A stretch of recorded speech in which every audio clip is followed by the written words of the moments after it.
વડોદરા મહાનગરપાલિકા દ્વારા pre monsoon કામગીરી અંતર્ગત જ્યાં અને ત્યાં ખાડા ખોદીને મૂકી દેવામાં આવ્યા હતા કે જેને કારણે અનેક લોકોને સમસ્યાનો સામનો કરવાનો વારો આવ્યો છે।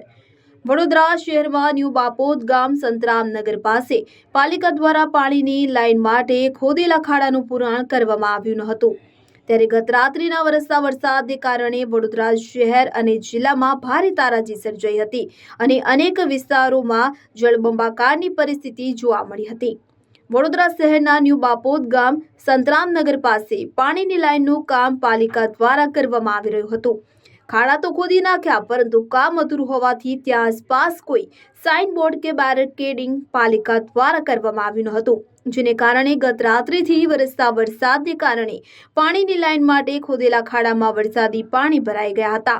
ત્યાંથી ઘણા લોકો અવરજવર કરી રહ્યા હતા, ત્યારે ત્યાંથી પસાર થતા પિતા પુત્ર વરસાદથી બચવા છત્રીનો ઉપયોગ કરી ત્યાંથી સાવચેતી રીતે પસાર થતા હતા। સાથે ચાલતો નાનો પુત્ર અચાનક ખાડામાં પાણી ભરાયેલમાં ગરકાવ થઈ ગયો હતો। પુત્રએ બૂમો પાડતા તેના પિતા તેને બચાવવા માટે એ પણ ખાડામાં પડ્યા હતા। આસપાસના લોકો પણ ત્યાં પિતા પુત્રને પાણી ભરેલા ખાડામાંથી બહાર કાઢવા આવી પહોંચ્યા હતા।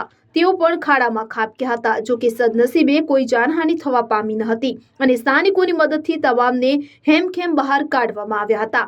આ તમામ ઘટના નજીકના દુકાનમાં લાગેલ CCTVમાં કેદ થઈ હતી।